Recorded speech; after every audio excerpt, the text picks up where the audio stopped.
నమస్తే నేను సంచన welcome to Raj news ఇక డీటెయిల్స్ చూస్తే హైదరాబాద్ మహానగరంలో అక్రమ నిర్మాణాలను నేలమట్టం చేసిన హైడ్రా అక్రమార్కుల గుండెల్లో గుబులు పుట్టిస్తున్న విషయం తెలిసిందే.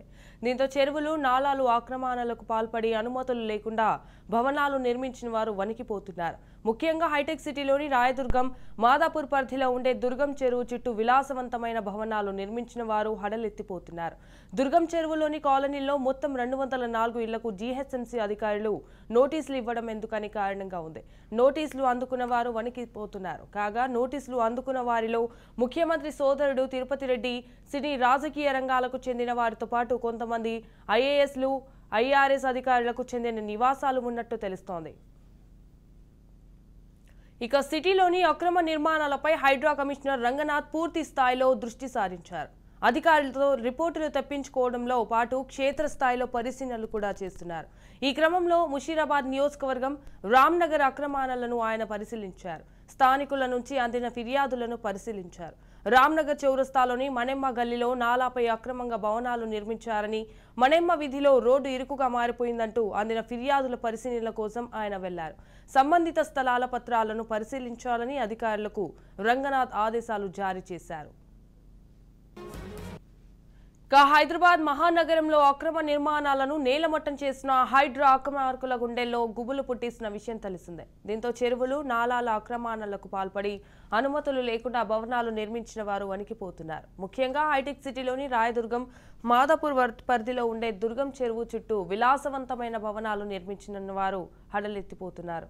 దుర్గం చెరువులోని కాలనీలో మొత్తం 204 ఇళ్లకు జీహెచ్ఎంసీ అధికారులు నోటీసులు ఇవ్వడం ఇందుకు కారణంగా ఉంది. నోటీసులు అందుకున్న వారు వణికిపోతున్నారు. కాగా నోటీసులు అందుకున్న వారిలో ముఖ్యమంత్రి సోదరుడు తిరుపతి రెడ్డి, సినీ రాజకీయ రంగాలకు చెందిన వారితో పాటు కొంతమంది ఐఏఎస్లు, ఐఆర్ఎస్ అధికారులకు చెందిన నివాసాలు ఉన్నట్టు తెలుస్తోంది. రైట్, ఇక ఇదే అంశంపై మరింత సమాచారం మా Telangana bureau chief Mahender Reddy phone in ద్వారా అందిస్తారు. మహేందర్. హైదరాబాద్ లో హైడ్రా దూకుడు మాత్రం కొనసాగుతుంది. ఎవరిని కూడా విడిచిపెట్టదు లేదు, నో కాంప్రమైజ్ అనేటట్టుగా కొనసాగుతూనే ఉంది. విమర్శలు వచ్చిన వాటి వల్ల ఏదైతే భవనాలను ఎవరైతే ట్యాగ్ చేస్తున్నారో, కంప్లైంట్లు వేస్తున్నారో వాటిని కూడా పరిశీలిస్తున్నారు, నోటీసులు ఇస్తున్నారు. వాటిపైన కూడా చర్యలు తీసుకుంటామంటూ కరెక్ట్ గా చెప్తున్న పరిస్థితి. అయితే చెరువులు నాలాలు ఆక్రమణ పాల్పడిన, అనుమతులు లేకుండా భవనాలు నిర్మించిన మొత్తం వీరందరి జాబితా అయితే హైడ్రా సేకరించింది. ఇక హైదరాబాద్ లోని హైటెక్ సిటీ, రాయదుర్గం, మాదాపూర్ మొత్తం ఈ లిమిట్స్ లో ఉండేటువంటి దుర్గం చెరువు చుట్టూ కూడా విలాసవంతమైన భవనాలు ఇచ్చారు. ఇప్పటికే దుర్గం చెరువు అనేది చాలా వరకు కబ్జా గురైంది. అనేక మంది ఎఫ్టీఎల్ బఫర్ క్రాస్ కాకుండా ఏకంగా చెరువులో పూర్తిగా మట్టి పోసి సగం చెరువు కూడా ఆక్రమించిన పరిస్థితి. మరి ఈ దుర్గం చెరువులో కాలనీలో మొత్తం 204 ఇళ్లకు జిహెచ్ఎంసీ అధికారులు అయితే నోటీసులు ఇచ్చారు. వీరిలో సినిమాలో పనిచేసేటువంటి వారు, రాజకీయ ప్రముఖులు కూడా ఉన్న పరిస్థితుంది. ఇక హైడ్రా నోటీసు జారీతో దాదాపు పలువురు ఐఏఎస్లు, ఐఆర్ఎస్లు అధికారులకు చెందినటువంటి నివాసాలు కూడా ఉన్నట్టు తెలుస్తుంది. మరి ముఖ్యమంత్రి రేవంత్ రెడ్డి సోదరుడు ఇంటికి కూడా నోటీసులు అయితే అందించారు. ఇక చెరువులు పరిరక్షించేందుకే హైడ్రా పనిచేస్తుందని ముఖ్యమంత్రి స్పష్టమైతే చేశారు. మరి చెరువులను ఎవరు ఆక్రమించినా, ఎంతటి వారైనా సరే, ఎవరైనా సరే, మా సొంత తన కుటుంబకులైనా సరే, బంధువులైనా సరే, ఎవరినైనా సరే వదిలేది లేదు.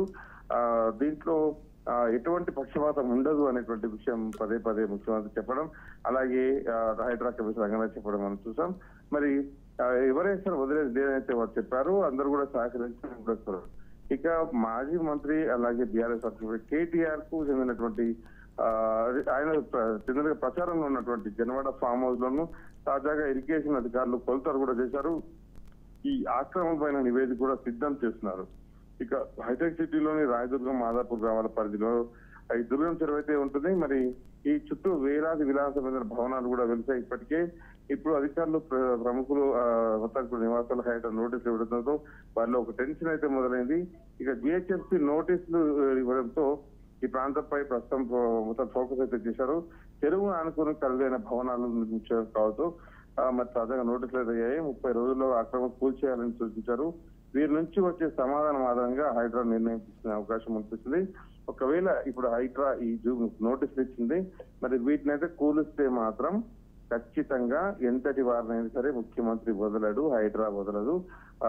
కాంగ్రెస్ ప్రభుత్వం చిత్తశుద్ధితో పనిచేస్తుంది అనేటువంటి బలమైన నమ్మకం అయితే ప్రజల్లో కలుగుతుంది. ఆ రకంగా ఇక హైడ్రాకు చాలా వరకు కూడా మంచి పేరు వస్తుంది. ఇక జిల్లాలో కూడా ఏదైతే కరీంనగర్ లో కావచ్చు, రంగారెడ్డిలో కావచ్చు, ఈ చుట్టుపక్కల వరంగల్ ఇక్కడ కూడా హైడ్రా మాదిరి తమ కూడా ఒక డెవలప్మెంట్ అథారిటీ ఇదంతా కావాలి, ఇక్కడ కూడా చెరువులు కబ్జా చేసిన వినతులు కూడా పదే వస్తుంటే మనం చూస్తున్నాం.